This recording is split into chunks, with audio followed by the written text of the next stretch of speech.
قسم اس شہر مقدس کی،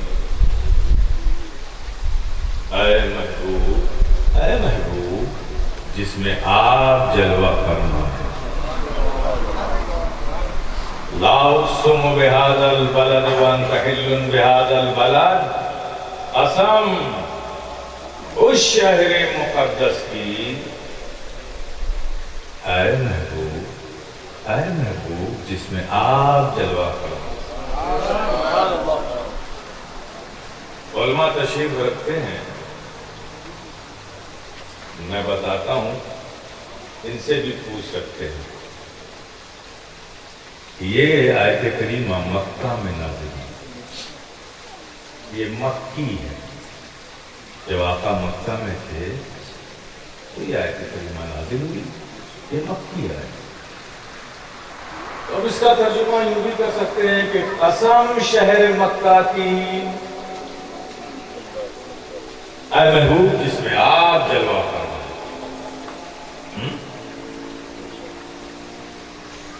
اب میرے پیارے ذرا غور تو کرو، جس شہر کی رب قسم یاد کرے، جس شہر کی قسم رب یاد کرے، میں یہ لفظ یاد کرے، کھائے یہ نہیں کہتا، اس لیے کہ رب کھانے پینے سے پاک ہے۔ جس شہر کی قسم رب یاد کرے، اس کی عظمت کو کوئی چیلنج کر سکتا ہے کیا؟ اس کی عظمتوں کا کوئی اندازہ لگا سکتا ہے کیا؟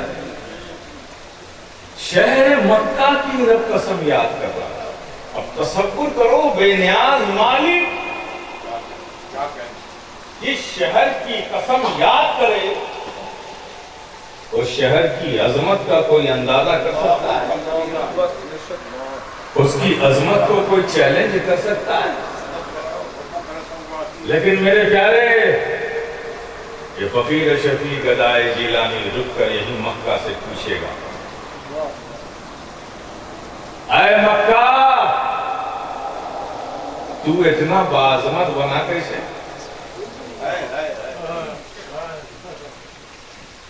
اے مکہ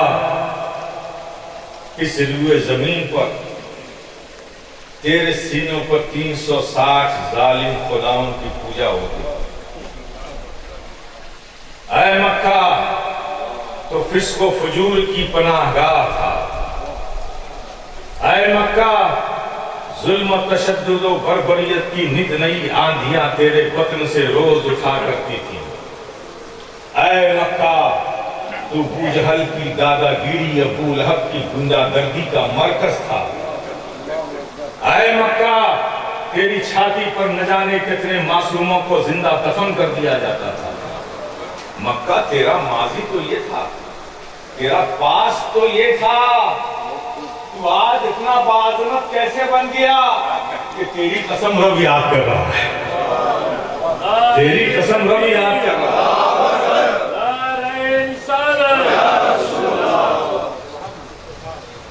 دنیا کے نقشے میں مکہ تیری زمین اور تیری زمین پر رہنے والے لوگ سب سے زیادہ illiterate, uncultured, uncivilized سمجھے جاتے تھے۔ یہ بھی تو اتنا باعظمت ہوا تو کیسے ہوا؟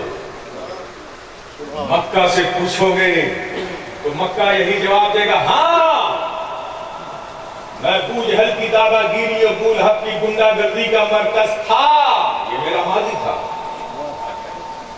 میرے سینے پر 360 ظالم خداؤں کی پوجا ہوتی تھی، یہ میرا ماضی تھا۔ میرے بدن میں نہ جانے کتنے معصوموں کو زندہ دفن کر دیا جاتا تھا، یہ میرا ماضی تھا۔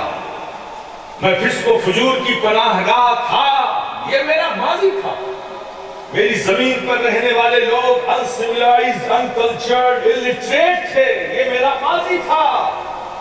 لیکن تم نے نہیں دیکھا، ارے تم نے نہیں سوچا، جب سے رحمت للعالمین نے، سید المرسلین نے، مراد العاشقین نے، رحمت للعالمین نے جب سے اپنے قدم ناز سے میری زمین کو نوازا ہے، میری عظمتوں کا چرچا عرش پہ ہوتا نظر آ رہا ہے۔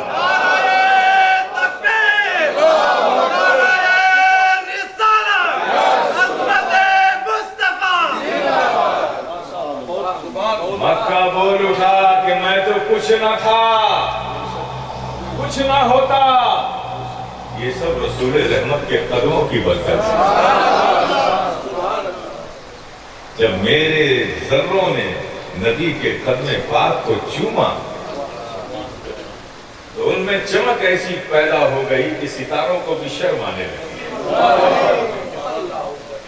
یہ سب نبی کے قدموں کے اعجاز برکت ہے کہ مکہ اتنا باز مت بن گیا۔ میرے پیارے، نسبت چیز ہی ایسی ہے، نسبت حاصل ہو جائے تو خاک کے حقیر ذرے بھی ستاروں پر مسکرانے لگتے ہیں، اور فرش کی پستیاں بھی فراز عرش کو پیچھے چھوڑ دیتی ہیں۔ اور اسلام میں اگر نسبت کو نکال دو تو کچھ ہے ہی نہیں۔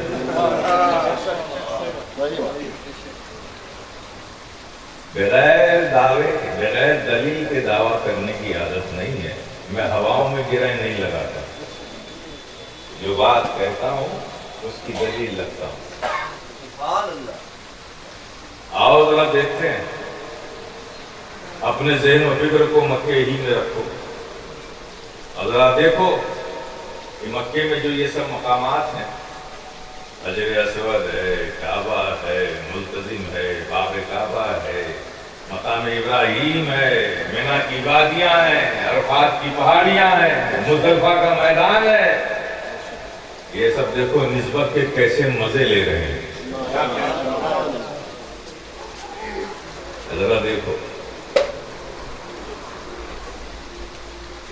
ہر حاجی کو یہ معلوم ہے اس کے بغیر چارہ نہیں، نہ گزارا ہے نہ چارہ ہے۔ مکہ شریف میں جانے کا شرف ملا، عمرہ کرو گے، عمرے میں پہلے کیا کرو گے؟ احرام باندھو گے۔ مکے پہنچو گے تو سب سے پہلے کیا کرو گے؟ طواف کعبہ کرو گے، یہی ہے نا؟ کہاں سے شروع کرو گے؟ کہاں سے شروع کرو گے؟ حکم ہے کہ حجر اسود کو چوم کر طواف شروع کرو، اور ختم کرنا ہے تو چوم کر ختم کرو۔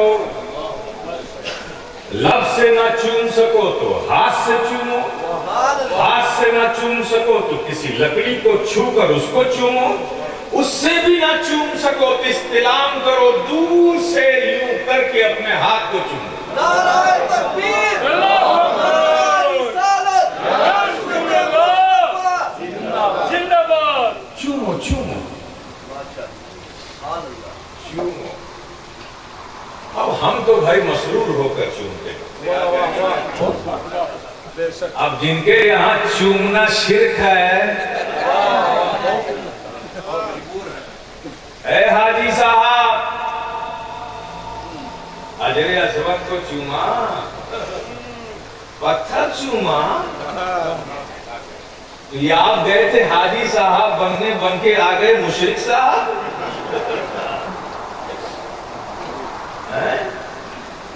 اور سب چومتے ہیں، کوئی آپشن رکھا ہی نہیں ہے، چومنا سب کو پڑے گا۔ یہ بھی چومتے ہیں، یہاں ہم چوم لیں تو شرک ہے، اور وہاں وہ دھڑا دھڑ چومے تو کوئی پرابلم نہیں۔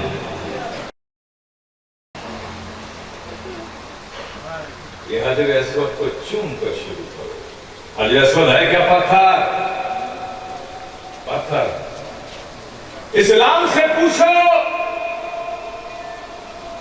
اے اسلام، اس خانہ کعبہ میں 360 بت رکھے ہوئے تھے، یہ بھی وہیں رکھا تھا، 360 کو نکال کر تو نے باہر پھینک دیا، اور اس کو اٹھا کر کعبے میں لگا کر روح کعبہ بنا دیا۔ یہ کیوں؟ تو اسلام بولے گا سن، وہ پھینکنے کے لائق تھے، انہیں پھینک دیا گیا، اور جس پر مصطفیٰ کے لب لگ گئے ہوں تو پھینکا نہیں، وہ روح کعبہ بنایا جائے گا۔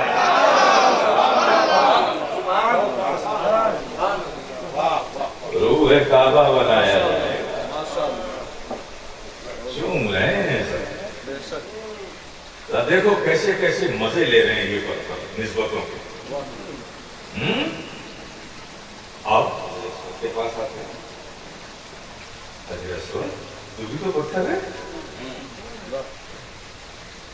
میں حجر اسود کے قریب گیا تو میں نے حجر اسود سے پوچھا کہ تیرے سینے پر یہ کیسا نشان کیسا ہے، کس کے پیروں کا نشان ہے یہ؟ اور کسی پتھر نے تو ایسا نہیں کیا۔ تیری تو سختی مشہور ہے، تجھے کیا ضرورت تھی کسی کے نشان قدم کو اپنے سینے پر لینے کی؟ تو مقام ابراہیم بولا ارے نادان، کسی کا نہیں، یہ نبی کا نشان قدم ہے۔ اگر میں نبی کے نشان قدم کو اپنے سینے پر نہ لیتا تو یہ نشانیوں کی دشمن نزدیک قوم کیا آج میرا نشان باقی رکھتی؟ یہ نبی کا نشان قدم ہی ہے جس نے میرا نشان باقی رکھا ہے۔ اہل محبت، حجر اسود نے کیا پیغام دیا؟ ایک پتھر نبی کے نشان قدم کو اپنے سینے پر لے کر جب اپنے وجود کی ضمانت حاصل کر رہا ہے تو اگر تم بھی نبی کی عشق کی شمع اپنے سینوں میں روشن کر لو تو کون ہے جو تمہارے وجود کو چیلنج کر سکے؟ کون ہے جو تمہاری عظمتوں کو للکار سکے؟ کون ہے جو تمہاری وقار سے کھیل سکے؟ کسی میں دم نہیں ہے میرے پیارے، یہ سب پتھر ہے۔ اور مقام کیا ہے پتھر کا؟ اللہ اکبر، اللہ اکبر۔ قرآن میں جی وَاتَّخِذُوا مِن مَّقَامِ إِبْرَاهِيمَ مُصَلًّى، مقام ابراہیم کے پاس نماز پڑھنے کی جگہ تلاش کرو، حاصل کرو۔ قرآن میں دیکھ، اور ہے کیا پتھر؟ اور اس کی فضیلت کیا ہے؟ معلوم؟ اس کی فضیلت یہ ہے کہ پورے مطاف میں تم رکن یمانی پر نماز پڑھو، رکن عراقی پر نماز پڑھو، رکن شامی پر نماز پڑھو، ملتزم پر نماز پڑھو، باب کعبہ کے پاس نماز پڑھو، حتیم کے پاس نماز پڑھو، میزاب رحمت کے پاس نماز پڑھو، انتہا یہ ہے کہ کعبے کے اندر نماز پڑھو۔ وہ ساری نمازیں جو تم نے پڑھی اور ایک نماز مقام ابراہیم پر پڑھو تو وہ نماز جو تم نے مقام ابراہیم پر پڑھی وہ نماز ان ساری نمازوں سے افضل ہے۔ کیا دیکھو کیسے نسبتوں کے مزے لے رہے ہیں میرے پیارے۔ نسبت چیز ہی ایسی ہے، نسبت حاصل ہو جائے تو باعظمت بھی بناتی ہے اور با کمال بھی بناتی ہے، باعظمت بھی بناتی ہے اور با کمال بھی بناتی ہے۔ یہ پتھر حضرت ابراہیم، مقام ابراہیم پہ جو پتھر ہے، یہ حضرت ابراہیم علیہ السلام جب کعبے کی تعمیر کر رہے تھے تو جب دیوار تھوڑی سی اونچی ہوئی یہ پتھر اٹھا کر لائے تاکہ اس پہ چڑھیں اور اونچی دیوار کی چنائی کر سکیں، جڑائی کر سکیں۔ پتھر لایا، جیسے چڑھے اور اس پتھر کو جیسے ہی نبی کا قدم ملا، نبی کا قدم پاتے ہی اس میں کمال پیدا ہو گیا، کمال پیدا ہو گیا۔ ایسا کمال پیدا ہوا کہ جب حضرت ابراہیم کو دیوار جوڑنے کے لیے اوپر جانے کی ضرورت ہوتی تھی تو پتھر خود بخود اوپر اٹھنے لگتا تھا، اور جب نیچے آنے کی ضرورت ہوتی تھی تو پتھر خود بخود نیچے آنے لگتا تھا۔ ایسا کمال پیدا ہوا، ایسا کمال پیدا ہوا کہ حضرت ابراہیم علیہ السلام کو بولنے کی بھی ضرورت نہیں پڑتی تھی، وہ ان کے ارادے کو سمجھنے لگا تھا۔ ارادے کو سمجھ لگا۔ دیکھا آپ نے نسبت کتنے کمال کی چیز ہے، نسبت کتنا باعزت بنا دیتی ہے۔ آئیے ابھی تھوڑی دیر اور رکھوں گا مکہ شریف میں، مت آپ کے نام زم زم زم زم زم، یہ کیا ہے؟ یہ آپ کے پانی جو ہے، آپ کے ٹیب میں جو پانی آتا ہے، اس پانی کا کلر کچھ اور ہے، زمزم کا پانی کا کلر کچھ اور ہے، اس کی ماہیت کچھ اور ہے، اس کی ماہیت کچھ اور ہے، اس کی اوریجن، اس کی جنس کچھ اور ہے، اس کی جنس کچھ اور ہے۔ کیا ہے یہ؟ عجیب بات ہے۔ ہم اپنا پانی کھڑے ہو کر پیے تو مولانا سرفراز چلائیں کہ بے ادب پانی بیٹھ کر پی، اور زمزم بیٹھ کر پیے پھر مولانا چلائے کہ بے ادب کھڑے ہو کر پی۔ ارے پانی تو پانی مولانا، ایک پانی کھڑے ہو کر، ایک پانی بیٹھ کر، پانی تو پانی ہے۔ مولانا کہیں گے ارے نادان، یہ پانی صرف پانی نہیں ہے، یہ وہ پانی ہے جسے ایک نبی کے قدموں سے لگا ہوا ہے، نسبت حاصل ہے۔ حضرت حاجرہ، حضرت اسماعیل ذبی اللہ علیہ السلام کو جب لے جا کر پانی کی تلاش میں صفا سے مروہ، مروہ سے صفا ادھر ادھر دوڑ رہی تھی، انہوں نے ایڑیاں رگڑی، ان کی ایڑیوں کی رگڑ سے وہاں فاؤنٹین فوارہ ٹوٹ پڑا۔ نیچے دیکھا تو جہاں بچے کو لٹایا تھا وہاں پانی ہی پانی ہے، پانی بہ رہا ہے۔ وہ آئی، انہوں نے میڑ لگایا چاروں طرف سے تاکہ پانی کو روکا جا سکے، پانی ہے کہ رکتا ہی نہیں۔ پھر آپ نے اس نکلتے ہوئے پانی کی طرف مخاطب ہو کے کہا، زم زم تھم جا، تھم جا۔ کیا ہے زمزم کا مطلب؟ تھم جا، تھم جا۔ اللہ کے ایک محبوب ولیہ برگزیدہ بندی کے زبان سے نکلے ہوئے کلمات کا اثر دیکھو۔ تھم جا، تھم جا، ملین بلین ٹریلین گیلن پانی نکل گیا، لیکن تھم جا آج تک تھما ہوا ہے، نہ کم ہوتا ہے نہ زیادہ ہوتا ہے۔ آپ دیکھ رہے ہیں یہ سب نسبتوں کا کمال۔ اچھا بھائی چلو سمجھا، تو زمزم آپ کو ملے گا تو آپ کھڑے ہو کر پیو گے کہ بیٹھ کر پیو گے؟ جب یہ بات کیوں، پانی تو بیٹھ کر پیا ہے۔ اچھا اتفاق یہ ہے کہ وہ بھی کھڑے ہو کر،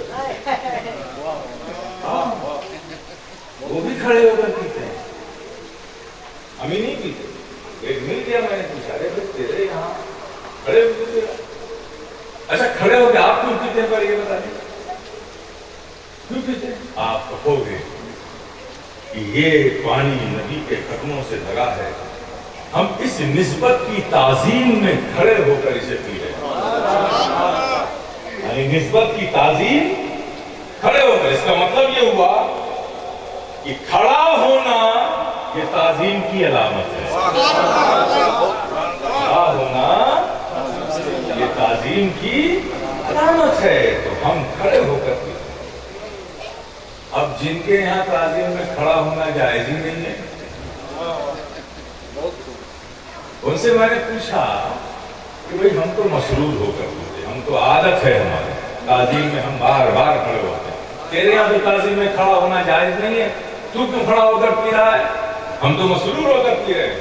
اس نے کہا ہم یہاں کیا کریں، ہم مجبور ہو کر پی رہے ہیں۔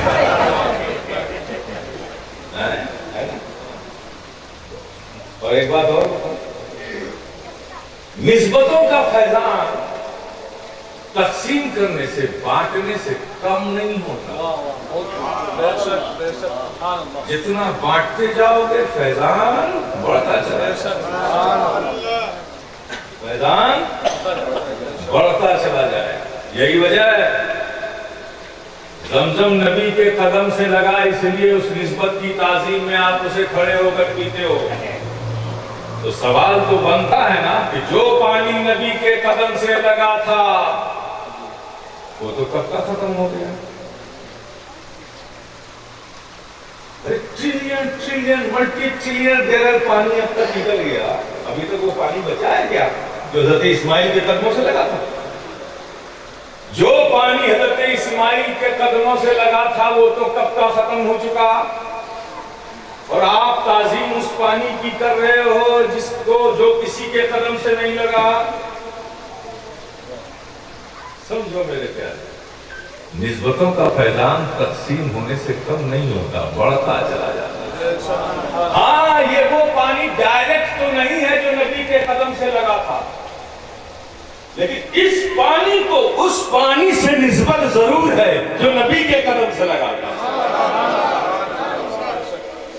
جس سے نسبت جس کو ملتی جائے گی سب باعظمت ہوتے جائیں گے، باکمال ہوتے جائیں گے، سب کی تعظیم کی جائے گی.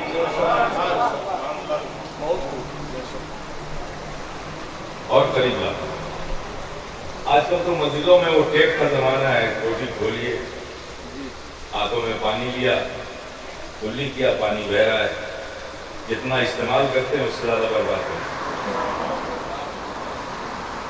پہلے کے زمانے میں لوٹے میں بگنے میں پانی لیتے ہے نا، اور وضو کرتے، اور وضو کرنے کے بعد جو پانی بچتا تھا اسے بھی کھڑے ہو کر پیتے.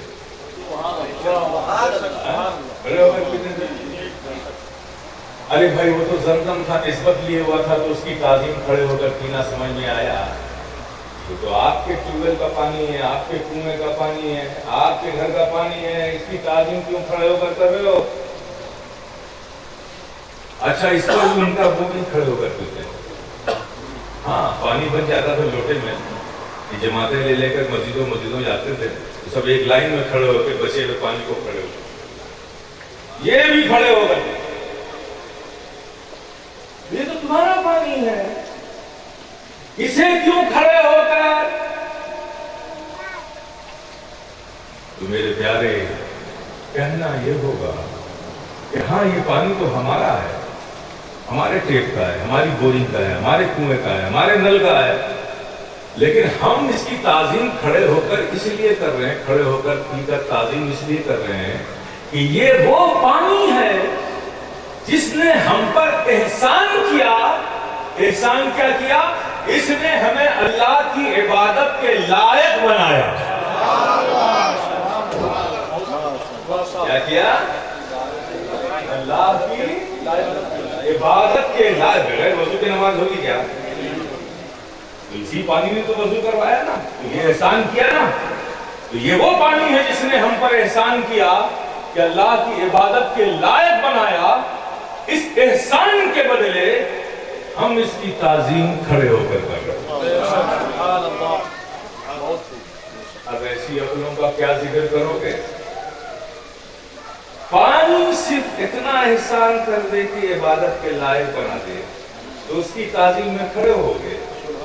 اور جس کے صدقے میں ایمان ملا، جس کے صدقے میں عرفان ملا، جس کے صدقے میں قرآن ملا، جس کے صدقے میں نماز ملی، جس کے صدقے میں روزہ ملا، جس کے صدقے میں آخرت کی بھلائیاں ملی، اس کی تعظیم میں کھڑے ہونے سے نکلا. ان سب کو اپنی عقلوں کا جائزہ لینا چاہیے. وہ کہاں جا رہے ہیں؟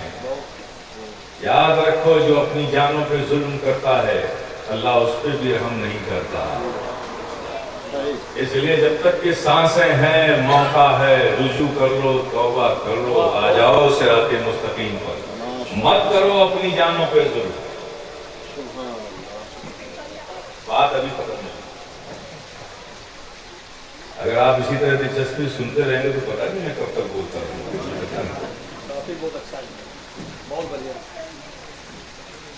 چلیے اس پانی نے احسان کیا، اس احسان کے بدلے اس کی تعظیم ہم کر رہے ہیں کھڑے ہو کر پانی پہ. ٹھیک ہے؟ پھر سوال بنتا ہے کہ جس پانی نے احسان کیا تھا وہ تو بہہ گیا، اور یہ جو بچا ہے پانی اس نے کوئی احسان نہیں کیا۔ اور تعظیم آپ بچے ہوئے کی کر رہے ہو، یہی بات سمجھے؟ بھائی لوٹے میں جو پانی تھا وضو کیا تو جس نے وضو کرایا آپ کو جس پانی نے وہ تو سب بہہ گیا، اور جو لوٹے میں بدھنے میں بچا ہوا ہے اس نے آپ پر کوئی احسان نہیں کیا اس لیے کہ وہ بچا ہوا ہے۔ اور تعظیم کس کی کر رہے ہو آپ؟ بچے ہوئے کی، جس نے کوئی احسان نہیں کیا۔ کیا جواب؟ ہاں یہ سچ ہے، جس پانی نے احسان کیا وہ بہہ گیا، اور یہ جو پانی بچا ہوا اس نے کوئی احسان تو نہیں کیا، لیکن قاعدہ یہ ہے کہ وہ پانی جو بہہ گیا وہ اصل تھا، اور یہ جو بچا ہوا ہے اسی کی نسل ہے۔ تو حق یہ ہے، قاعدہ یہ ہے کہ جب اصل احسان کرتا ہے تو نسل کی تعظیم کی جاتی ہے۔ نعرہ تکبیر، نعرہ رسالت، قائد ملت۔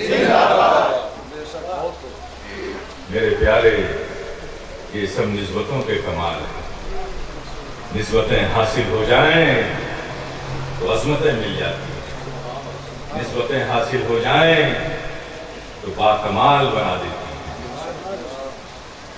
اب اس ٹاپک کو یہیں روک کر میں جو آپ کو کہنا چاہتا ہوں، میرے پیارے، ہمارے پاس بھی تو نسبتیں ہیں، بزرگوں سے نسبتیں ہیں، اولیاء سے نسبت ہے، علماء سے نسبت ہے، دین سے نسبت ہے، آقا کی محبتوں کی نسبت ہے، یہ سب ہمارے پاس بھی تو ہیں۔ پھر یہ نسبتیں جب ہمارے پاس ہیں تو آج ہم باعظمت کیوں نہیں؟ آج ہم باکمال کیوں نہیں؟ ایک وہ ہمارے اسلاف تھے، نسبتیں ان کے پاس بھی تھیں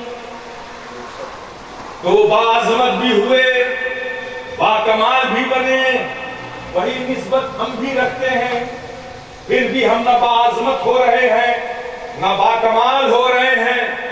آج دنیا انسانیت نے ہمیں حاشیے پہ رکھ چھوڑا ہے، 45 ممالک اسلامی ہونے کے باوجود بھی ہماری آواز میں کوئی طاقت نہیں ہے، ہمارے احتجاج میں کوئی قوت نہیں ہے، ہماری اجتماعیت کا کوئی اثر کسی پر نہیں ہے۔ آخر یہ کیا ہے کہ وہ تھے، یہی نسبت رکھ کر باعظمت بنے، باکمال ہوئے، وہی نسبت ہم رکھ کر نہ باعظمت ہو رہے نہ باکمال ہو رہے۔ وجہ کیا ہے؟ آخر ان کے پاس وہ کیا چیز تھی جو آج ہمارے پاس کم ہو گئی؟ ختم تو نہیں ہوئی ہے، کم ضرور ہو گئی۔ مدرسے کل سے زیادہ آج، خانقاہیں کل سے زیادہ آج، مساجد کل سے زیادہ آج، تقاریر و جلسے کل سے زیادہ آج، علماء مشائخ کل سے زیادہ آج، ائمہ کل سے زیادہ آج،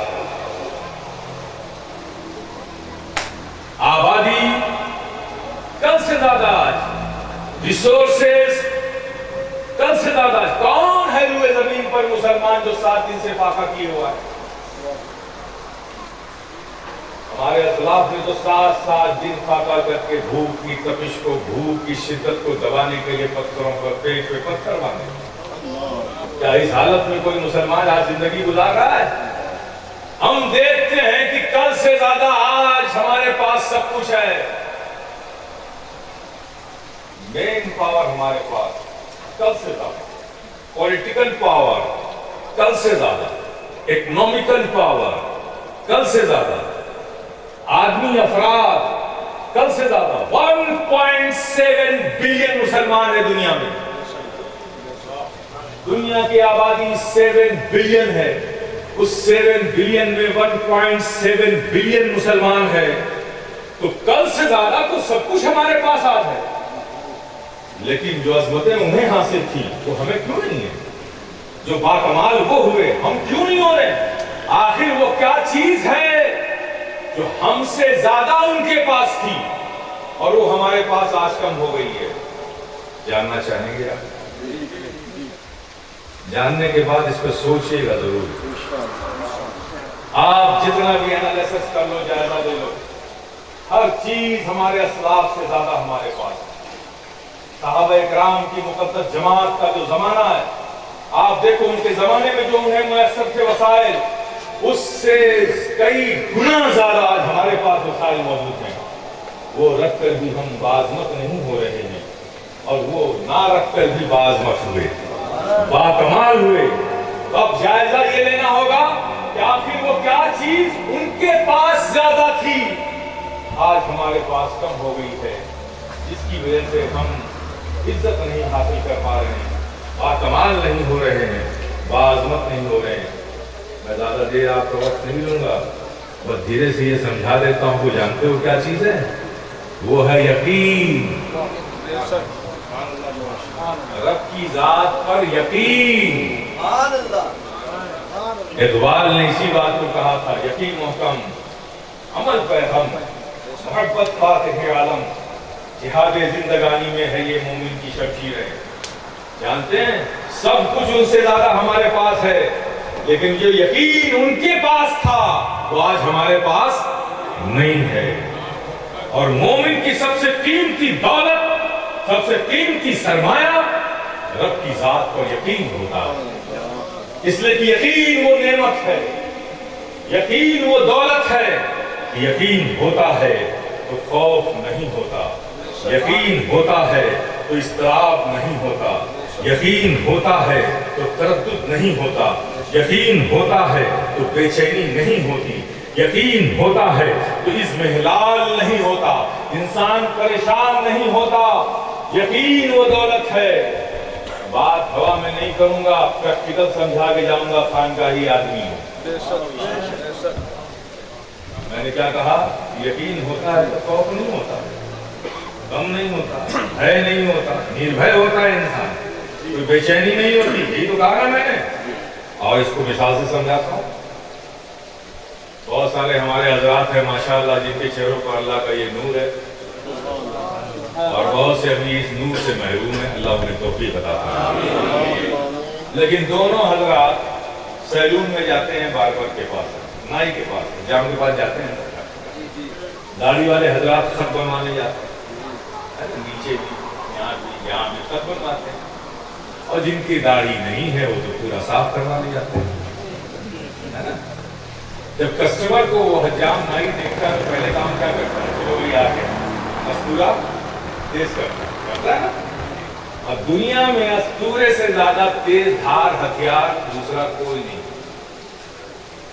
استورے کا کٹ لگ جائے نا گہرا تو اس وقت پتہ ہی نہیں چلتا، بعد میں پتہ چلتا ہے جب آنکھیں باہر آتی ہیں۔ سب سے تیز دھار ہتھیار استورا ہے۔ وہ نائی استورا لیتا ہے، آپ کے خط بناتا ہے، بناتے بناتے یہاں آتا ہے۔ یہاں کیا ہے؟ شاعرات، انسان کے جسم کا سب سے نازک حصہ، اگر یہ نس گٹ گئی فنش۔ آپ بتائیے مجھے، ہوتا ہے کہ نہیں ہوتا ہے؟ اب ذرا غور کرو کتنی خطرناک سچویشن ہے۔ سب سے تیز دھار ہتھیار سب سے نازک جگہ پر۔ ایمان سے بولو، کوئی خوف ہوتا ہے کیا؟ کوئی ڈر لگتا ہے کیا؟ کوئی بے چینی، کوئی اضطراب، کوئی پریشانی، کوئی تردد، کوئی بھے؟ کیوں؟ اس لیے یقین ہے کہ وہ تمہاری گردن نہیں کاٹے گا۔ اب یہی تو کہتا ہوں کہ یقین ہوتا ہے تو خوف نہیں ہوتا، یقین ہوتا ہے تو بھے نہیں ہوتا، یقین ہوتا ہے تو اضطراب نہیں ہوتا۔ حالانکہ بڑی نازک جگہ ہے، اگر ذرا سے ارادہ وہ بدل دینا تو آواز بھی نکالنے کا چانس نہیں ہے۔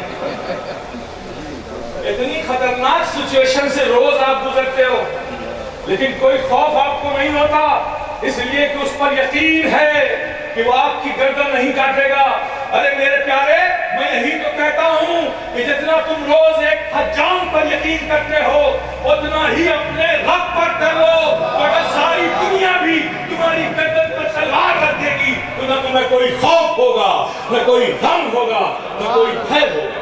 نعرہ تکبیر، نعرہ رسالت، قائد ملت زندہ باد۔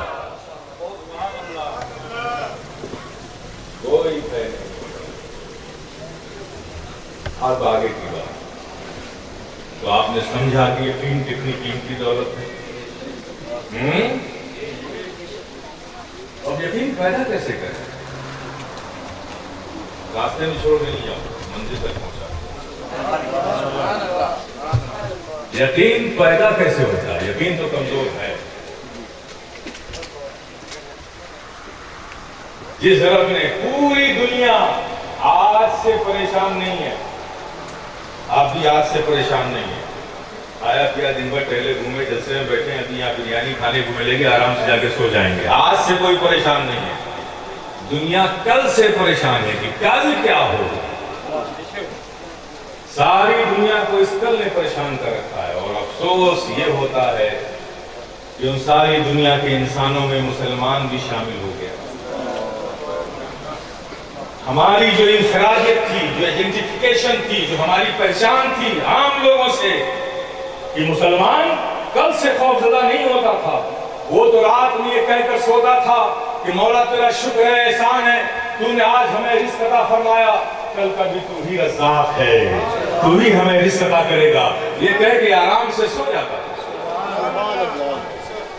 تو یقین کمزور ہے، اور یقین کمزور ہے تو اس کو مضبوط کیسے کیا جائے؟ یقین مضبوط ہوتا ہے تعلق سے، جتنا تعلق مضبوط ہوگا اتنا یقین مضبوط ہوگا۔ آپ سمجھ رہے ہیں؟ اب بندے کا رب سے ڈائریکٹ تعلق تو ممکن ہی نہیں ہے، تو کوئی بندہ رب سے تعلق ڈائریکٹ پیدا کر لے، تو رب سے تعلق پیدا کرنے کا مطلب کیا ہے کہ رب کے محبوب سے تعلق پیدا کرو۔ رب کے محبوب سے تعلق پیدا کرو گے تو رب سے تعلق ہو جائے گا۔ اب رب کے محبوب سے اپنے تعلق کو مضبوط کیسے کریں تاکہ یقین کی دولت مل جائے؟ تو آسان سا فارمولا، بہت سے طریقے میں آپ کو آسان سا فارمولا دیتے جاتا ہوں۔ ایک مثال سے دیکھیں، ایک غریب پان والا، یا تو پان کی دکان نہیں ہوتی، ایک غریب ناریل بیچنے والا، حسین صاحب نے مجھے لے آ کے پلایا ہے، بہت اچھا میٹھا پانی تھا اس میں۔ ایک غریب ناریل بیچنے والے کی ایک چھوٹی سی دکان ایک شاہراہ پر ایک سڑک کے کونے پہ تھی، اور اس راستے سے ایک مالدار شخص اپنی BMW یا مرسیڈیز میں ادھر سے گزرتا تھا، مرسیڈیز میں۔ تو جب وہ گزرتا تھا مالدار شخص، تو غریب ناریل بیچنے والا اسے سلام کرتا، اس نے سلام کیا۔ پہلے بھی جب سلام کیا تھا تو اس امین دوستی کو دیکھا بھی آگے۔ پھر دوسرا دن آیا، دوسرے دن پھر اس نے سلام کیا، تو دوسرے دن کے سلام کا اثر کیا ہوا؟ اس نے صرف گوشے چشم سے دیکھا، کنکھیوں سے دیکھا اور آگے چلا گیا۔ تیسرے دن بھی پھر مالدار اس شخص کا سے گزرا، تو پھر اس غریب پان والے نے سلام کیا، تو تیسرے سلام کا یہ اثر آیا تو اس نے سر گھمایا اور یوں سر ہلایا، آگے چلا گیا۔ چوتھے دن جب پھر وہ مالدار شخص اس راستے سے گزرا تو پھر اس ناریل بیچنے والے نے پھر اسے سلام کیا۔ چوتھے سلام کا اثر یہ ہوا کہ اس نے اس کو دیکھا، گھوم کر دیکھا، باقاعدہ مسکرایا اور پھر آگے چلا گیا۔ پانچواں دن تھا، پھر وہ مالدار شخص جو اپنی گاڑی سے اس راستے سے گزرا تو اب پہلے ہی سے اس کا سر اس دکان کی طرف گھوما ہوا ہے۔ اب وہ انتظار کر رہا ہے کہ وہ دکان آنے والی ہے، سر گھما کے گاڑی کے اندر پہلے ہی سے دکان کے آنے کا انتظار کر رہا ہے، اور جیسے ہی پہنچا قریب میں تو دیکھا کہ دکان پر وہ دکاندار نہیں ہے۔ دکاندار کو نہیں پایا تو ڈرائیور سے کہا گاڑی روک۔ ڈرائیور نے گاڑی روکی، نیچے اترا، بغل کے ایک دکاندار سے پوچھا کہ یہاں یہ ناریل بیچنے والا تھا، وہ کہاں گیا؟ کہا جناب نماز کا وقت ہے، وہ مسجد میں نماز کے لیے گیا ہے، آپ انتظار کر لیجیے۔ اتنا سمجھ گئے؟ اب بلا تمثیل سمجھو،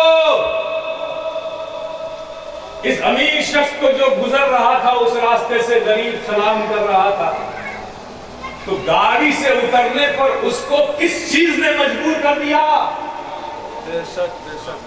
وہ غریب کا سلام تھا، یہ اس نے گاڑی روک کر اترنے پر مجبور کر دیا۔ اے غلامان مصطفیٰ، اے عاشقان مصطفیٰ، اے وفاداران مصطفیٰ، بلا تمثیل سمجھو، تم بھی اپنے آقا پر بس سلام پڑھتے رہو، پڑھتے رہو، پڑھتے رہو۔ ایک دن اس گنبد خضرا کے مکی کی نظر تم پر ہو ہی جائے گی، ان کا کرم ہو ہی جائے گا، اور جس دن ان کی نظر تم پر اٹھ گئی یقین کی دولت بھی مل جائے گی۔ آخر دعوانا الحمدللہ۔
ہم کو بھی مل جائے صدقہ رب حبلی امتی کا، یا نبی سلام علیکہ، یا رسول سلام علیکہ، یا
السلام عليك يا نبي الله وعلى آلك وأصحابك يا رسول الله صلى الله تعالى عليه وسلم.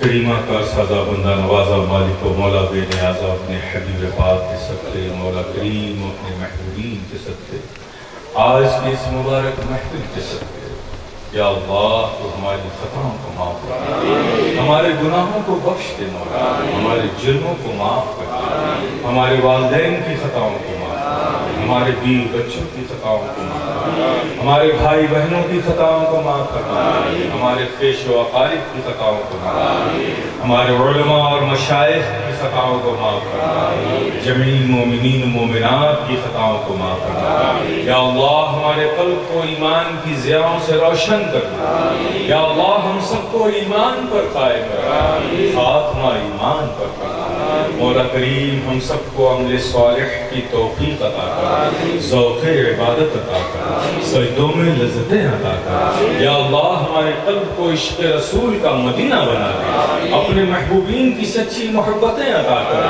مولا کریم برکتیں عطا کر، نعمتیں عطا کر، اپنے محبوبین کا صدقہ عطا کر، یا اللہ ہمیں اس راستے پر چلا مولا جس پر تیری رضا ہے، اس راستے سے بچا مولا جس پر تیرا عذاب ہے، اپنی توفیق کے سائے میں رکھ، اپنی نعمتوں سے نواز، مولا تو کریم ہے کرم کر دے، مولا تو رحیم ہے رحم کر دے، مولا تو ستار ہے ہمارے عیبوں کو چھپا دے، مولا کریم تیرے محبوب پاک کی ذکر کی محفل میں جو لوگ حاضر آئے ہیں، مولا کریم ہم سب کی حاضری کو قبول فرما دے، اس محفل کی برکتیں نعمتیں ہم سب کو عطا کر، جو بیمار ہیں مولا تو انہیں شفا دے دے، جو قرض میں ہے مولا تو انہیں قرض سے نجات دے دے، جو پریشان حال ہے مولا تو ان کی پریشانیوں کو دور فرما دے، جو تندرستی کے شکار ہے مولا تو ان کے گھروں میں خوشحالی عطا کر دے، جو بے اولاد ہے مولا تو انہیں صاحب اولاد بنا دے،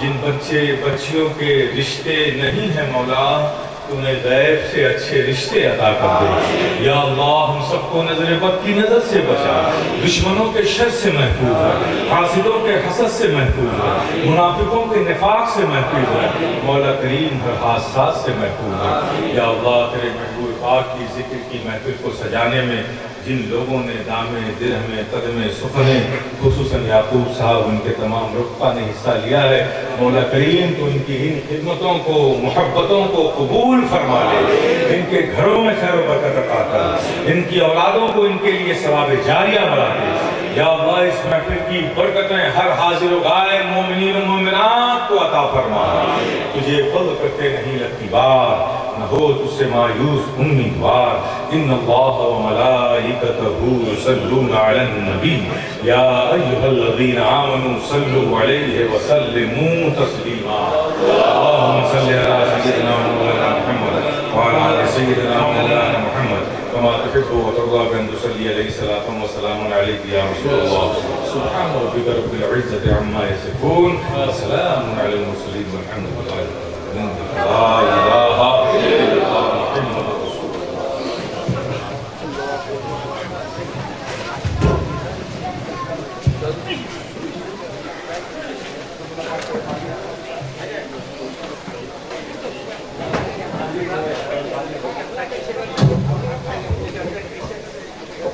دور دراز سے آئے ہوئے میزبان اور ہولینڈ کے گیانا کے ائمہ حضرات، سامعین کرام، آپ سب کا بہت بہت شکریہ، اور نور الاسلام کے فورسیٹر شریف یعقوب صاحب کی طرف سے، نور الاسلام کی طرف سے، کمیٹی کی جانب سے آپ سب کا بہت بہت شکریہ. اپنی جگہ پر آپ